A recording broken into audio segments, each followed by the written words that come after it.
Olá, pessoal, bom dia. Passando aí hoje, nesse domingão, dia 12 de fevereiro, segunda semana do Saltério, sexto domingo do tempo comum, para meditarmos o Santo Evangelho. Evangelho meditado hoje será o Evangelho de Nosso Senhor Jesus Cristo, segundo São Mateus, né?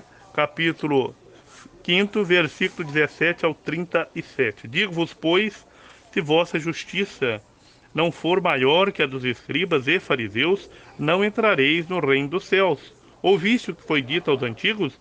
Não matarás, mas quem matar será castigado pelo juízo do tribunal.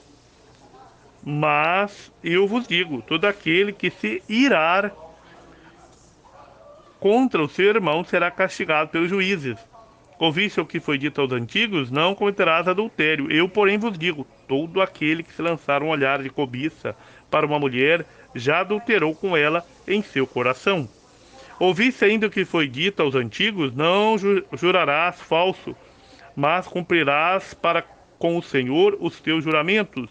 Eu, porém, vos digo: não jureis de modo algum. Dizei somente sim, se é sim, e não, se é não. Tudo que passa além disso vem do maligno. Pessoal, Evangelho de hoje é maravilhoso. Por ser hoje domingo, então nós temos também a primeira leitura de Eclesiásticos, né, 15, do 16 ao 11, e também na segunda leitura, 1 Coríntios 2, capítulo 2, versículo 6 ao 10. Então, só para fazermos um resuminho rapidamente, a primeira leitura aborda o tema da liberdade pessoal, né, no nosso famoso livre-arbítrio, para escolher entre o bem e o mal, a vida e a morte. Então, qual é a origem do pecado, do mal e do sofrimento?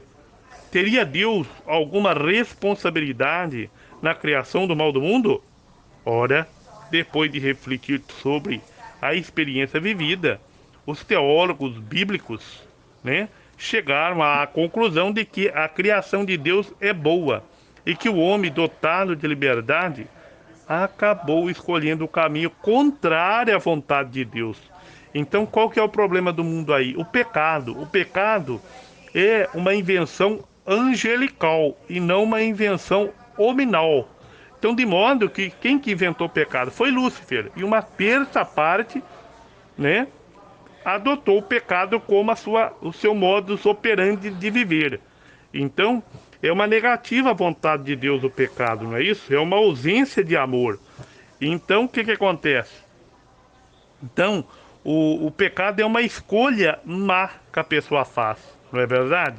Então, tudo aquilo que é mal é, na verdade, né, uma oposição àquilo que é o bem, né? É uma ausência de bem. Então, o pecado é uma ausência total de amor e de misericórdia. Portanto, o pecado e o mal existentes, por assim dizer, não são obra de Deus, nem é seu desejo que prosperem no mundo. O pecado afeta a vida da pessoa e da comunidade, sobretudo quando é público e notório. E o evangelho de hoje é um longo discurso de Cristo, situado após o sermão da montanha. Pode ser então dividido em três partes: a superação da lei antiga, as relações fraternas e o adultério. Não é isso? Então a lei que Jesus vem trazer é uma lei mais rigorosa, porque é preciso que amemos uns aos outros como ele nos amou. Por isso manda o seu Espírito Santo, que nos dilatará o coração para amarmos mais e melhor, com maior perfeição. É isso, com o amor do próprio Cristo. Por isso nos envia seu Espírito Santo, que é o amor de Deus em nós. Então a comunidade cristã, a quem São Mateus se dirige e pergunta, né? A lei de Moisés continuava sendo uma obrigação para todos, ou foi abolida por Jesus? Bom, essa era a pergunta daquele contexto no qual vivia São Mateus. A resposta do Evangelho apresenta a passagem do legalismo para uma vivência interna da lei. A preocupação do cristão é buscar a perfeição ou o modo de amar inspirado no próprio Deus, que em Jesus nos ama sem medida. É o Emmanuel, é Deus conosco, é o próprio legislador. A nova forma de vivenciar a lei é aplicada nas relações fraternas, com extrema coerência. Não matar fisicamente agora significa não ao insulto, à violência e ao desprezo, que são outras formas de matar as pessoas, matar no coração das pessoas. Então, no que se refere à vida conjugal e ao divórcio, Jesus também vai à raiz, apelando para a vontade do Criador. Não é isso? Então toda a lei deve estar a serviço da vida, da justiça e principalmente da verdade. Os atentados físicos sempre são precedidos dos desejos que brotam do coração das pessoas, de um coração egoísta, insensato, cheio de egoísmo, cheio de desamor. Então a proposta de Jesus é ir à raiz da questão, eliminar a causa do mal. O olho, órgão de manifestação dos maus desejos, a mão, órgão da ação. Por ela, os desejos se concretizam.